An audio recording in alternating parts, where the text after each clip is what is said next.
My mother was lying on an operating table, and my sister was standing in the hospital lobby calling me a burden loud enough for strangers to hear. She controlled every conversation with the staff. She signed every form. She told every nurse that I wasn't stable enough to be involved. And while she was busy building that story, a man in scrubs walked past her, came straight to me, and placed a sealed file in my hands. He looked me in the eyes and said, "Read this before your sister does." What was inside that file unraveled everything my sister had spent years constructing. My name is Mallory Gaines. I'm 37 years old. I work as a home health aide, which means I spend my days in other people's homes, bathing their parents, feeding them, adjusting their pillows, holding their hands when they're scared, and their own children are too busy to visit. It's steady work. It's needed work. But it's the kind of work that makes people look through you at parties, like you're part of the furniture in a room they'd rather not think about. My sister Renee was always the one they praised. She worked in pharmaceutical sales, drove a leased SUV, and wore blazers to brunch. Our family talked about her career like it was a monument. They talked about mine like it was a phase I hadn't grown out of yet. In our house growing up, Renee was the star. I was the one they tolerated. Too emotional, they said, too much, always somehow in the way. Even when I was the only one who showed up, I've lived with that quiet shame for years. Like wearing a coat that's too heavy, and never taking it off, because everyone insists it looks fine on you. My dream was to go back to school for nursing. Real nursing, the kind with a degree and a license and a name badge that people take seriously. But I've been stuck in survival mode for so long that the dream feels like something behind glass I can press my fingers against, but never reach. My relationship with my mom was complicated, but close. She confided in me more than she ever admitted out loud. Late night phone calls where she'd say things like, "Don't tell your sister I said this," and then share something small and true that made me feel like I wasn't invisible after all. I'll be honest. Even after everything, I still wanted Renee's approval. I still wanted her to look at me and see someone worth respecting. That wanting cost me more than I can measure. I wasn't rich or glamorous, but I had something they didn't expect. If you've ever been labeled the problem in your own family, even when you're the one doing the caretaking, hit subscribe.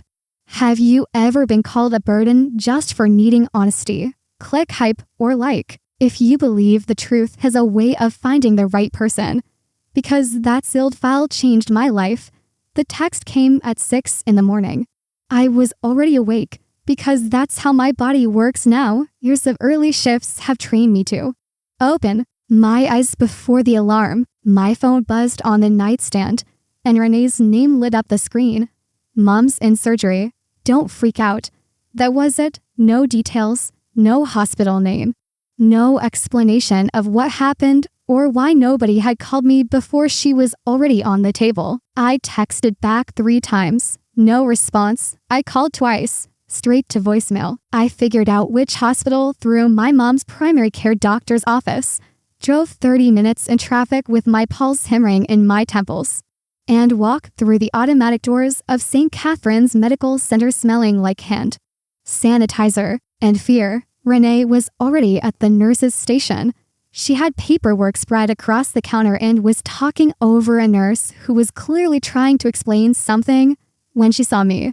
She didn't hug me. She didn't even soften. She looked at me the way you look at a stain on a shirt you were hoping to wear. "I've got this," she said. "You don't need to be here. She's my mom too, Renee." Renee turned back to the nurse and gestured toward me like I was a footnote. "She's not good in emergencies," she said, loud enough for the 3 other families sitting in the lobby to hear. She panics. A man in a wheelchair looked at me with pity. A woman holding a sleeping toddler glanced away, embarrassed on my behalf. Then Renee said the word that landed like a brick on tile. "I'm the one handling this. She's just the burden." The lobby felt like it shrank. The fluorescent lights buzzed above me, and the sound of a television mounted on the wall blended into a low, meaningless hum that made everything feel underwater. "I just want to see Mom when she's out," I said quietly. Renee smiled. It was a sweet, constructed smile, the kind designed for witnesses. You'll stress her out. Sit down and let the grown-ups talk.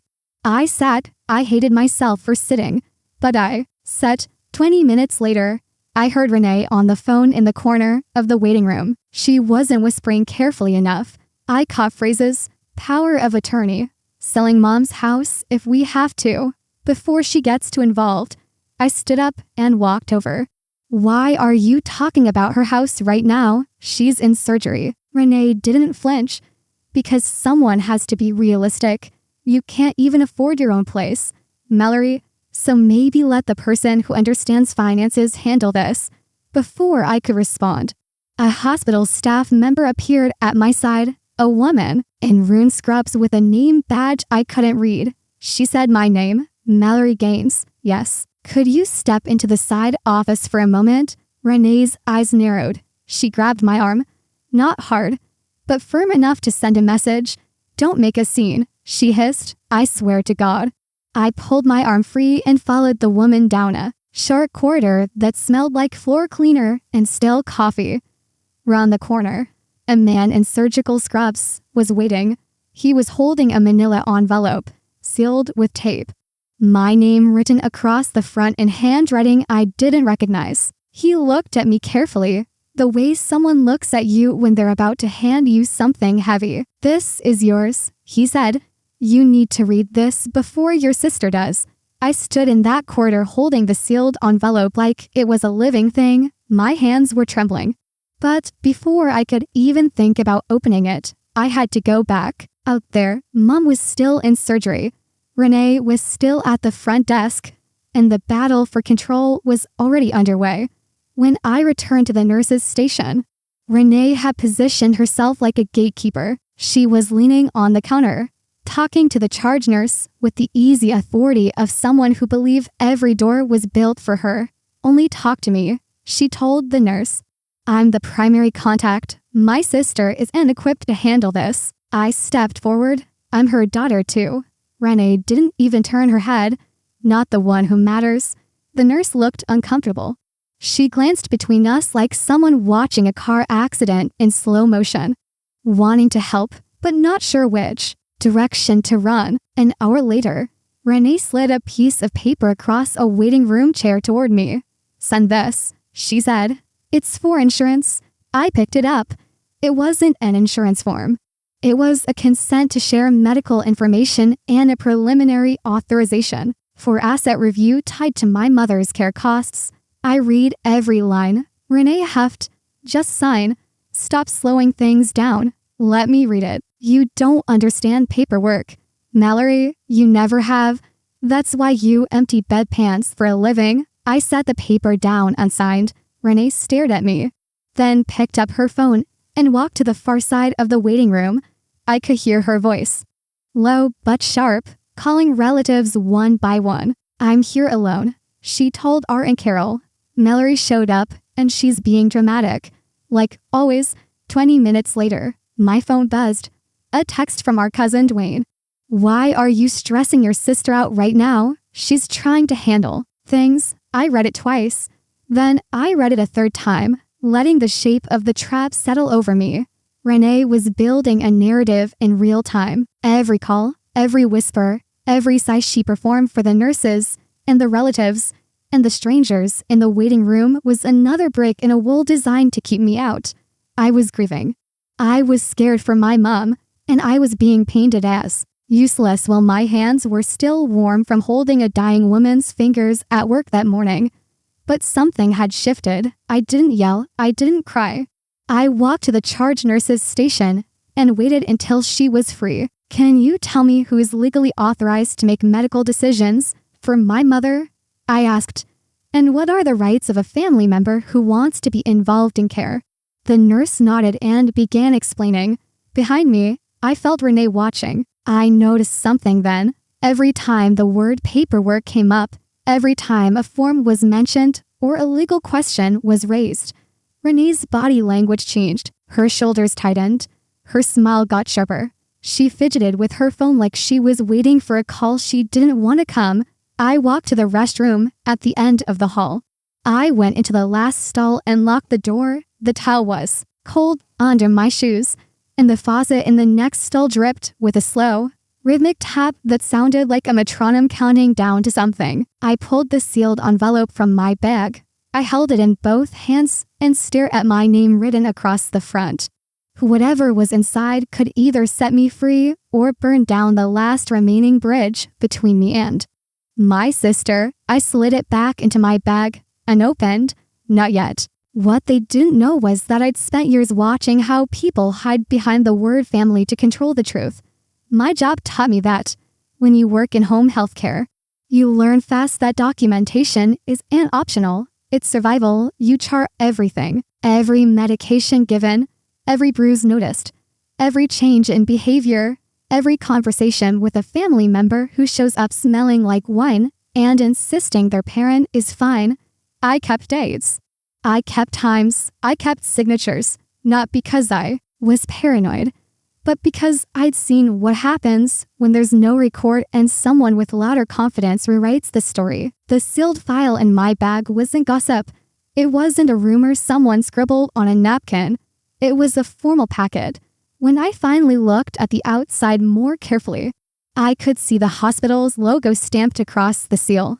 Inside, based on the weight and the way the papers shifted, there were multiple documents, prior admission notes, social work documentation, and what felt like a flagged incident report that someone had specifically requested be released. To me, I didn't know exactly what it said, but I had suspicions. Suspicions built from moments that didn't add up over the past 2 years. Mom's pain medication running out days before the refill date. Think overdraft notices she couldn't explain. Phone calls where she sounded foggy and confused after spending the weekend at Renee's house, and one phrase Mom said to me, quietly, during a visit 6 months ago, that I never forgot. "Don't argue with your sister. She gets angry," she said at the way my patients sometimes say things, not as advice, as a warning. I didn't know what the file contained yet, but I knew what I was going to do with it. I wouldn't confront Renee emotionally. I wouldn't scream or accuse or give her any ammunition to call me unstable.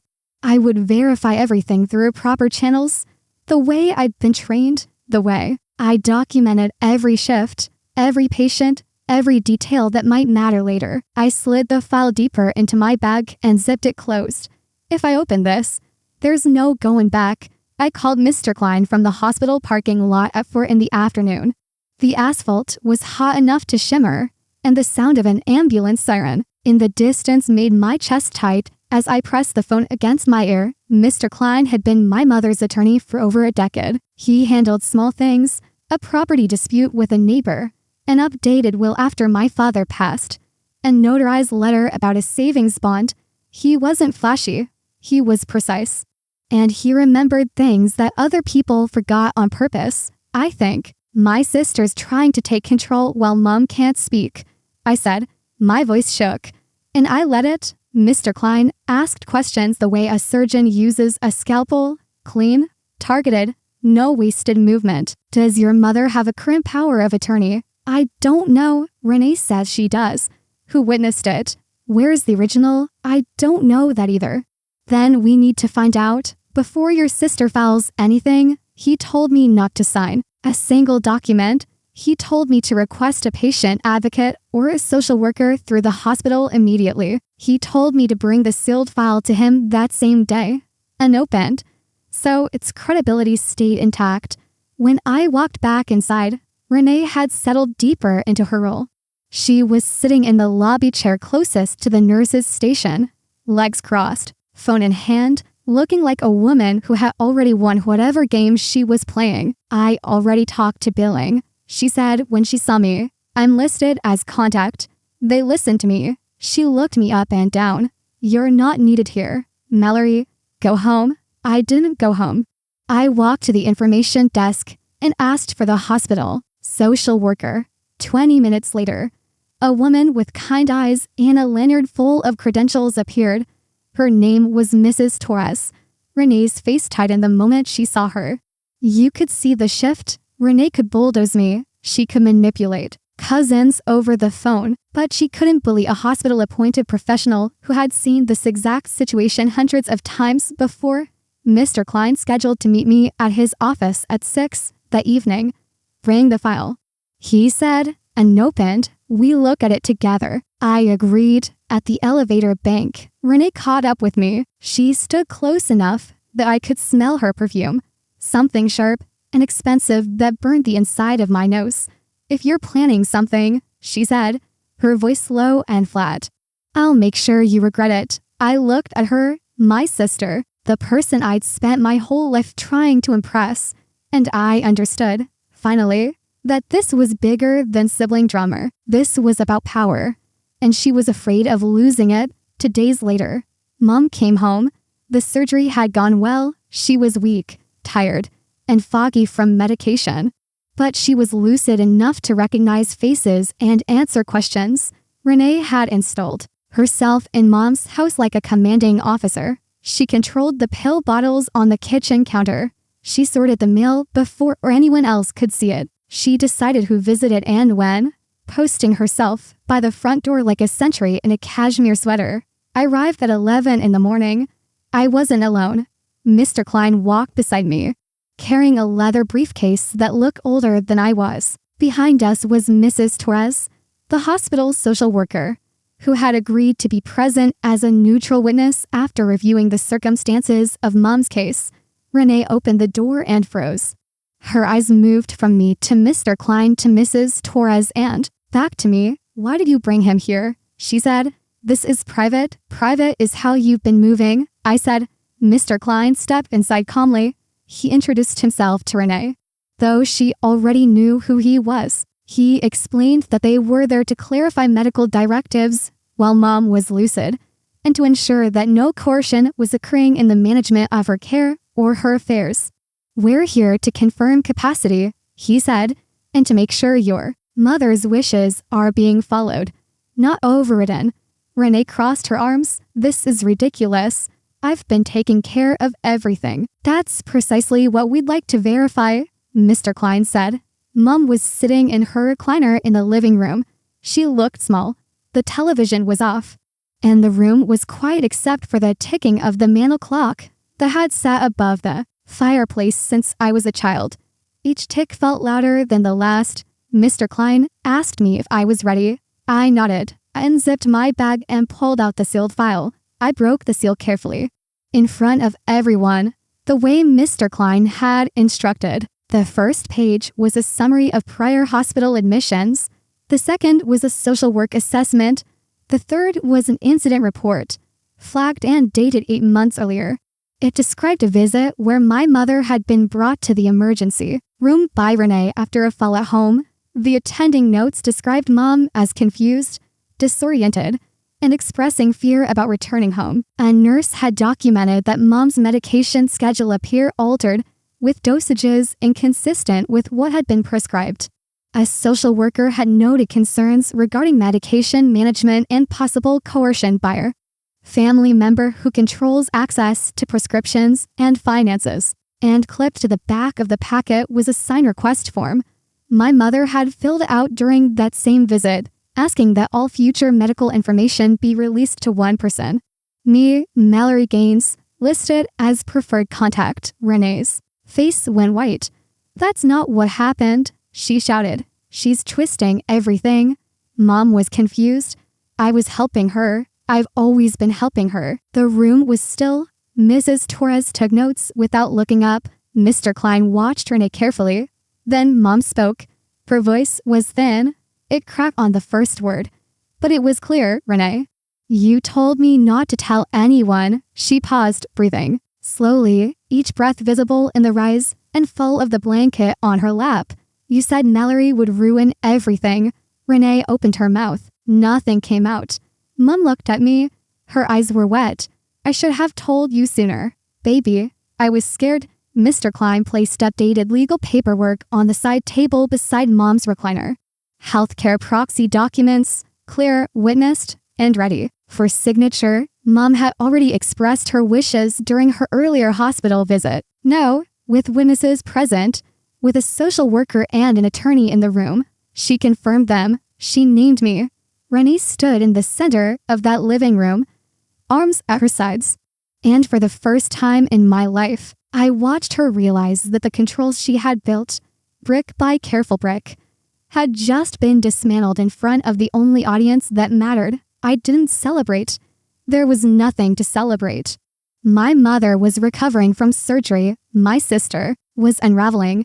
And the truth that had surfaced wasn't satisfying. It was heavy and sad, and it tasted like medicine you swallow because you have to, not because you want to. I focused on safety. I bought a medication lockbox with a combination only Mom and I knew. I created a shared schedule for caregiving visits so nothing happened in secret. I arranged for an outside caregiver to check in 3 times a week. Someone professional and neutral who would document everything the way I'd been trained to. I told Renee the new rules. She would no longer have sole access to Mom's finances or prescriptions.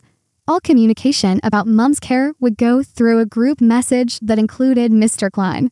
Any interference would be reported. She didn't argue for once. She didn't have the words.